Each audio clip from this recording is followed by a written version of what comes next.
Happy to be here. So we're going to talk about student-led conferences and Seesaw. And again, I am a science and integrated technology senior team lead at College View Elementary. It's my 6th year there in the Southwest. And I'm going to be talking about what it looks like to have conferences in Seesaw. So first I'll talk about kind of a vision of what does student-led conferences actually mean? What are the roles and responsibilities of a teacher, a family or adult, and then also the student? What a protocol, organizing it in Google Meet, what might that look like? I have a student example from one of the parents and 3rd graders at my school, so I'll share that. How Seesaw can support this work, and then questions at the end. So thank you so much for being here. The vision of student-led conferences, I have been doing student-led conferences this is my 6th year, and it is student-driven. This is a conversation. It's focusing on establishing the connections with the students and their families. This is going to look different this year virtually. I've been in person for 2 weeks now, and so I have seen parents, and that has helped with building those connections. But again, all of our meetings will be virtual. So what will this foundation look like? And we're already in October. And so we think about maybe where we might be last year in October with our parents. What might that look like? And this year it's different, and that's okay. So this opportunity to have student-led conferences is a way to continue to build those relationships and share what is going well in remote learning, what is their student even doing in Seesaw, how are they reflecting. Students will set goals with their family members, and we'll also be sharing student work in Seesaw. And that's an amazing thing that all schools and DPS now have. We can show our work exactly on the screen with parents. We don't have to use actual paper copies and take a picture of that. It's all in Seesaw.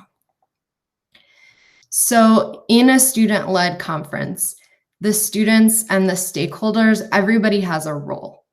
Everybody is going to come with something in their mind so that they can support. This is not just the teacher talking and leading everything. It's more the teacher as a facilitator.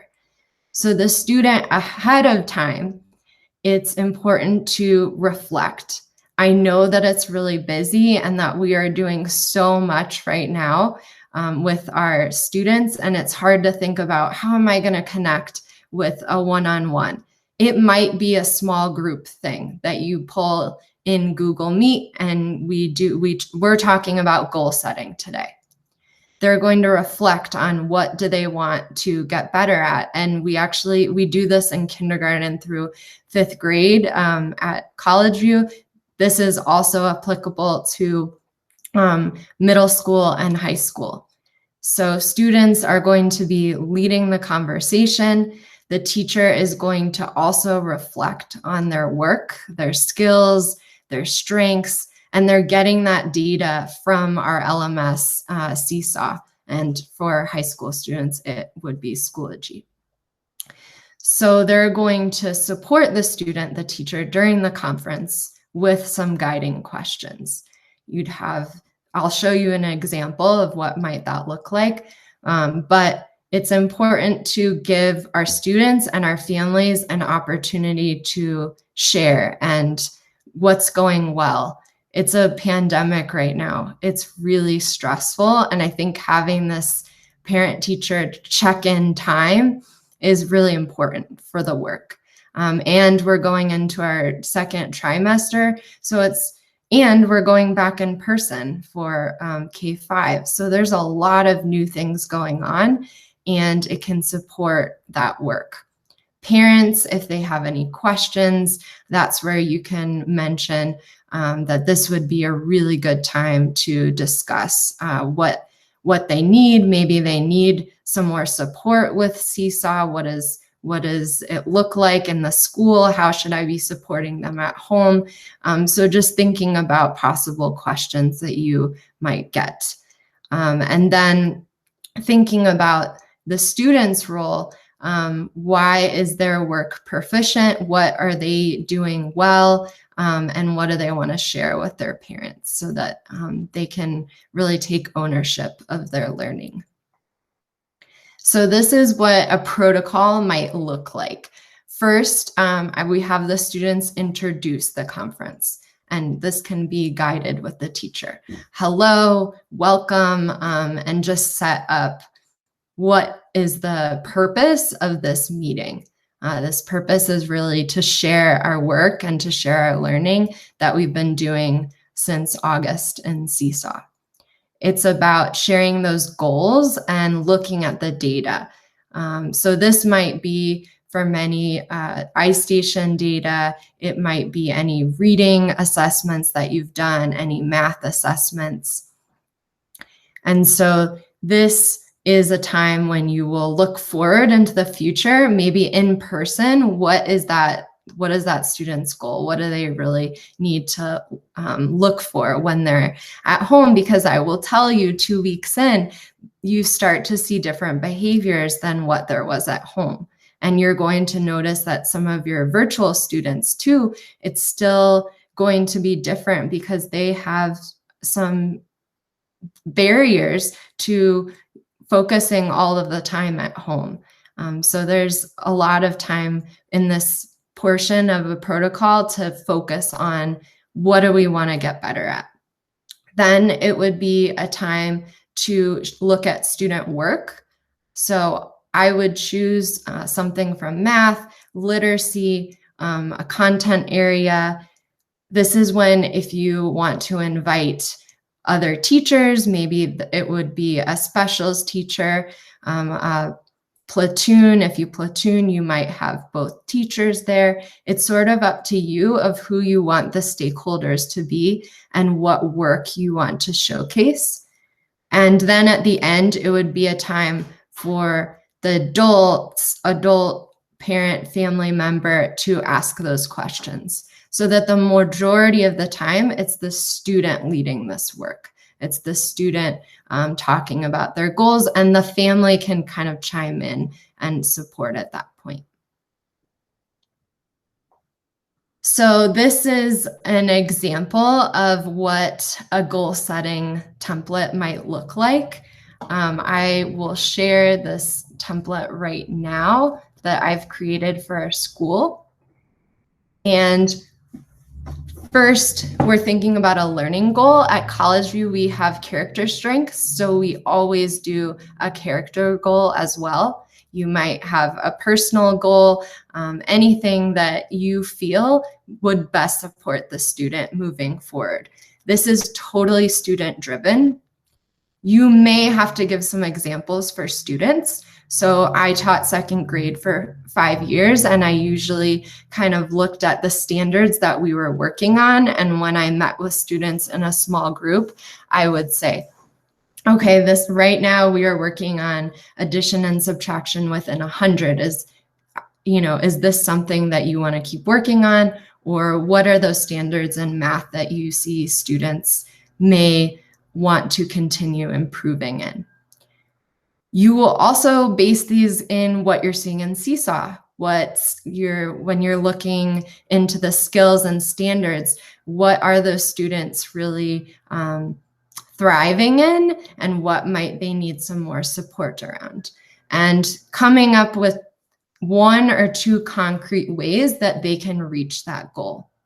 So I just picked a 3rd grade standard of multiplying and dividing within 100, and that those students were going to use pictures or ask for help. And then a character strength goal, we have one of our character strengths is self-control. And I know many of you have seen in Seesaw that it is hard for all students to always complete all their assignments in Seesaw. So that may be a goal for a student.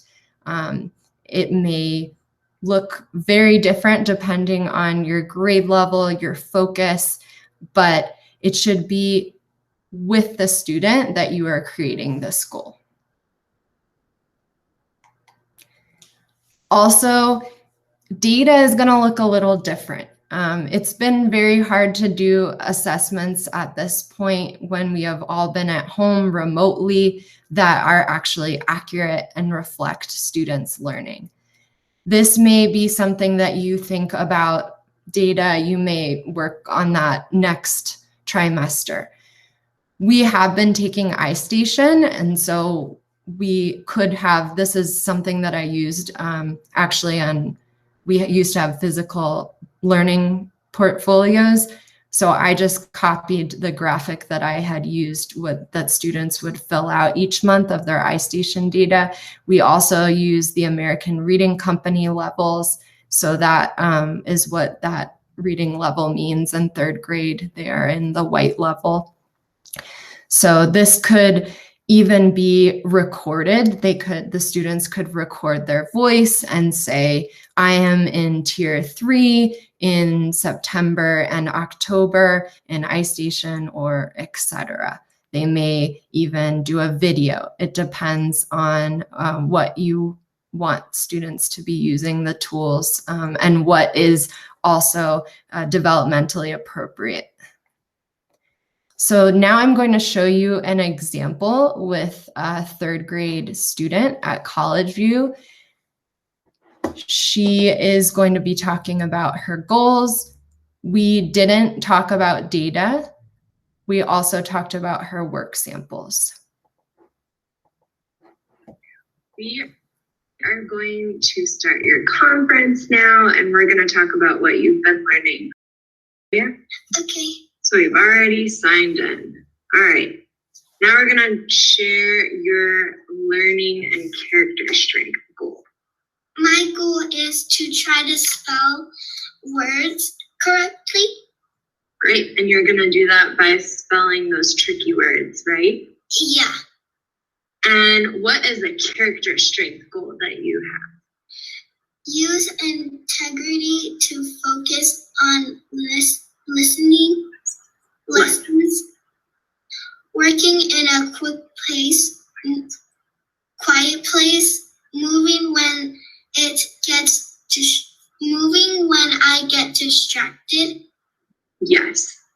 And you're doing so well at school. I know we've been talking to all of your teachers, and you're just so awesome at making friends and asking for when you need help. I know that's something you're working on.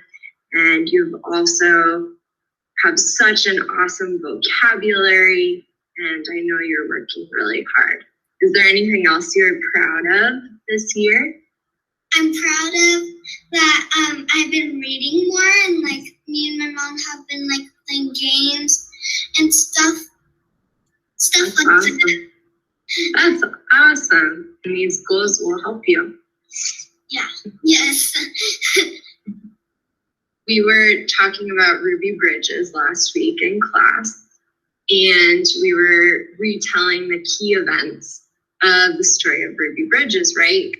So what was the lesson that you learned from the story about Ruby Bridges?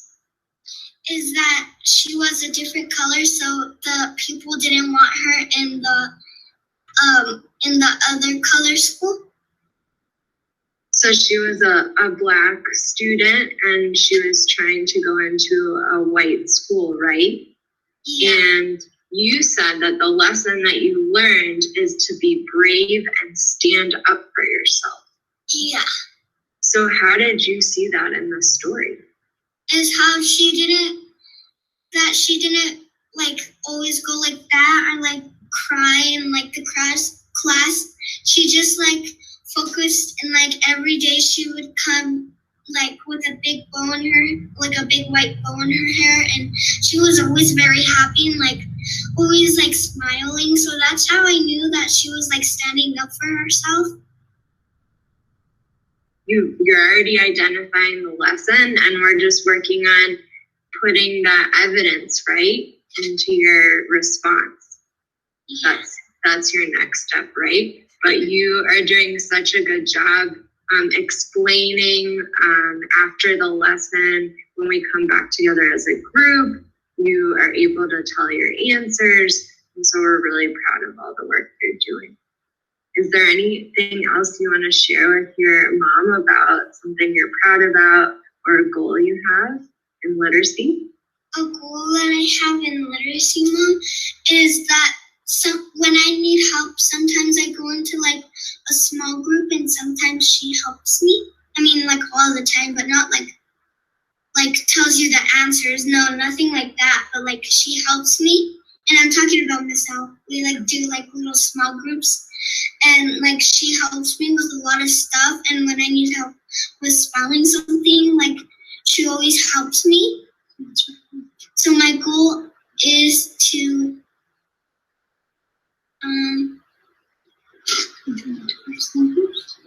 continue to go to small groups. Yeah, we'll keep working in small groups and adding to your responses. But I'm so proud that we could share that with your mom today, right? Right. So let's look back at our conferences list. We were able to share our goal.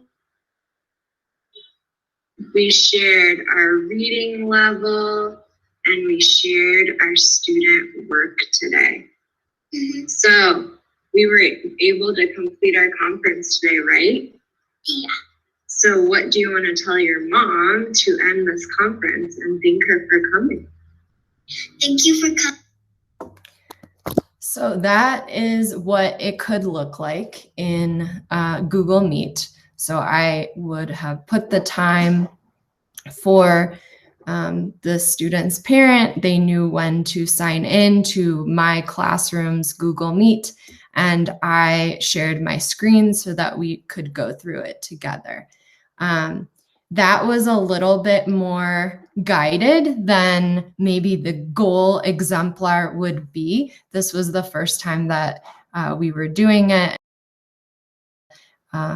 Was trying her best, and she came up with those goals all by herself. I didn't have time to prep with her before and practice. So that was something that she felt comfortable with because she had done it in second grade too. So even though she'd done it in person before, this was a virtual space. And afterward, after I stopped recording, the mom and I were talking, and she said, I'm really happy that I could see the work because I look at it on the family app, but I don't always pay attention to it.